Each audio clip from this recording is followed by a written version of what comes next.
Hello, my name is Daniel Schooler, and today I will be reviewing Kevin Boyle's Arc of Justice, a saga of race, civil rights, and murder in the Jazz Age, published by Holt & Company, New York in 2004.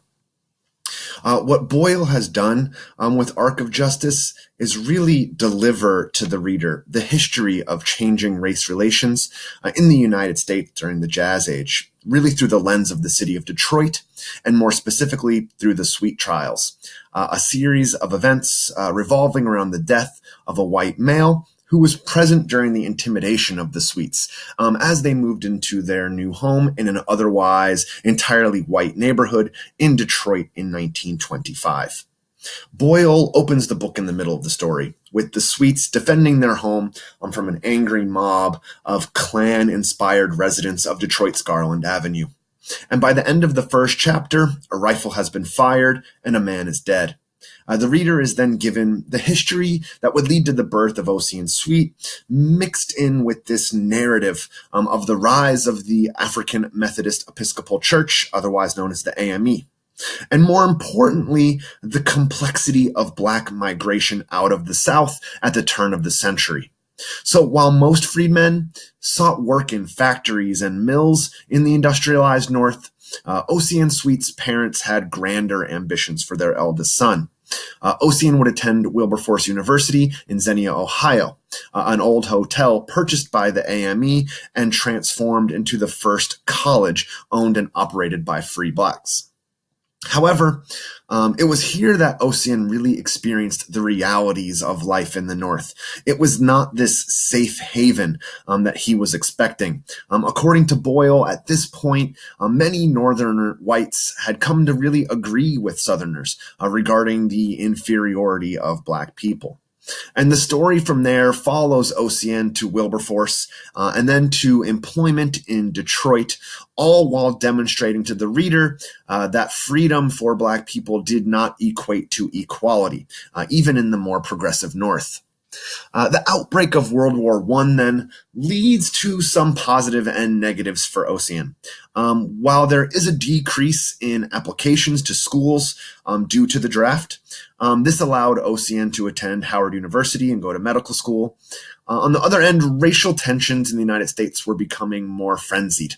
As the draft drained factories who saw increased demand due to the war itself, labor demand saw an increased migration of Black people from the Jim Crow South into the industrialized North. And as a result of these increased tensions, primarily due to labor issues and economic issues, white people, workers primarily, soon turned to violence, first in East St. Louis and then eventually in Washington, D.C. So after graduation, now Dr. Sweet returned to Detroit, a city that was 11 years later the envy of the world industrially. What he found was a city of drinks, jazz, prostitution, gambling, and the political juggernaut of the time, the auto industry. And Ossian soon found himself rubbing elbows with the talented 10th of Detroit. The talented 10th are a term that W.E.B. Du Bois attached to what he considered the best of his race, those people that would pull the others up around them. And at this point, Ossian decided, maybe in order to impress the talented 10th, to live in a white neighborhood. However, real estate agents at the time really wouldn't sell homes to Black families in white neighborhoods. So Ossian had to take the first house he could find, a bungalow on Garland Avenue that he would have to pay a 50% markup on, in addition to increased interest from the seller, as really no bank would offer a home loan to a Black family. Now, here's where Boyle's story and narrative shifts. It shifts from the tale of Ossian Sweet to the history of Black segregation in the industrialized North. So when Black people at the time, and we're talking about the early 1900s now, moved into a Black neighborhood, banks would eventually downgrade home values. And families already on really tight budgets would find themselves underwater on their homes. And in many cases, these people had in sometimes two, maybe three mortgages on their home. So at this point, Boyle makes a strong argument that at one point home ownership for middle-class America was the safety net, something that they could always fall back on. If they lost their job, they had their home. Now, with the increased mortgage, the home was like a noose around the neck of the homeowner. And this housing crisis, combined with the increased presence of the KKK in the Midwest, led to this sort of perfect storm of anti-Black sentiment in places like Detroit. So shortly after the Sweets moved into their new home, they started noticing crowds assembling outside their door. And OCN and his wife came up with a sort of plan to defend their home. They invited a couple of their companions and relatives to sort of defend the home with them. And unfortunately, passions of a crowd, somewhat inflamed by KKK-affiliated sources, a mob appeared, or a mob assembled, and eventually began hurling stones and perhaps bricks at the home. And the officers assigned to protect the Sweets were sort of torn between two loyalties to their commanding officers and loyalties to their neighbors. And because of that indecision, they stood idly by as the Sweets' home was assaulted. In the commotion, a window was destroyed, and a warning shot was fired from the bungalow into the air, and then eventually again into the crowd, killing one white male. And while the trial over the death of this man on the surface really appeared to be about a man's right to defend his home from harm, it was in reality much, much more than that. So quickly, news of the case spread to the ears of members of the NAACP, and eventually into the lap of one of the nation's finest trial lawyers, Clarence Darrow. And as the trial moved forward, so did the city of Detroit.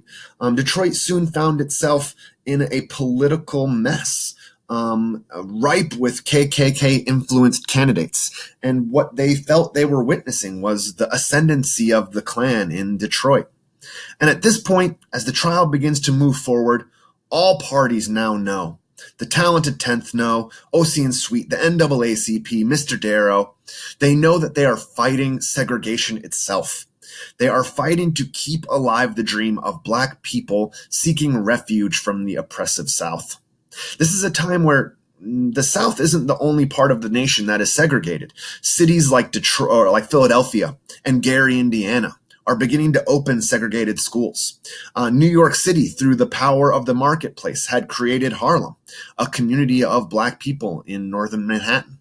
And Darrow hoped in some way to try to stem the tide of segregation. So Darrow set his plan into motion. He would try to demonstrate to the jury how the people of Garland Avenue, while generally good people, had fallen prey to the Klan and Klan sympathizers. And he would try to play to the jury's pride. Darrow thought that if he could get the jurors to realize, or to at least think, that this was a case not of Black freedom, but of the justness of white people, if he could get the jury to see it from that perspective, that he could win. And it was a plan that ultimately proved successful. Well, successful to a degree, as the first trial ended in mistrial.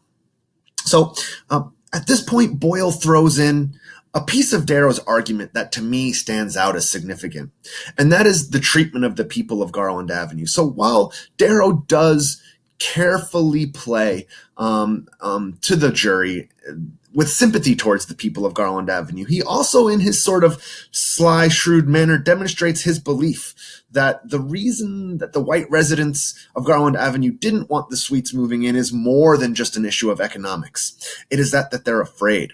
They're afraid that they are going to have to come face to face with Black people who are better than them. And that's something that they just couldn't handle. So meanwhile, as the case is ending, the political gains that the Klan appeared to be making in the city begin to fade away as growing numbers of Catholics, Jews, Italians, and other immigrant populations begin to flex their new political muscle. And at the retrial of Henry Sweet, the man who had at one point admitted to being the puller of the trigger, the jury acquitted, and the rest of the 11 companions would have all of their charges dropped. So for Darrow, this was an overwhelming victory. Not just a victory of the case, but a victory in stemming that tide. To Darrow, prejudice was still a mighty force, but he saw the trial as the beginning of its decline, and that in time it would be defeated. So, on a side note, I think it's important to note that Boyle on occasion introduces the voice of Reinhold Niebuhr as a voice of condemnation of rising Klan sentiment and segregation in the North. And to Niebuhr, Protestants were being corrupted by prejudice, and that prejudice had supplanted brotherhood and goodwill in the Protestant community. And what is most notable is that historian David Chappelle, author of A Stone of Hope, Prophetic Religion and the Death of Jim Crow, credits him as being an influential voice, not just on the civil rights movement, but specifically on Dr. Martin Luther King Jr. and his movement nearly 30 years later. So, to me, the way in which Boyle intertwines the narrative of Ossian Sweet and the Sweet trials with the shifting race relations and individual agency in the Midwest, specifically Detroit, to me is brilliantly done. It's really rare to be so enthralled by a story that one forgets that they are actually exploring the history of an incredibly pivotal time in America's history, and specifically with social movements and race relations. And Boyle identifies Detroit as, if not the epicenter, clearly a model for how the United States was being shaped by industrialization, migration, and changing ideals of what is socially normative. I think it's a powerful book. I thank you for your time. I hope you will enjoy Kevin Boyle's Arc of Justice, a saga of race, civil rights, and murder in the Jazz Age.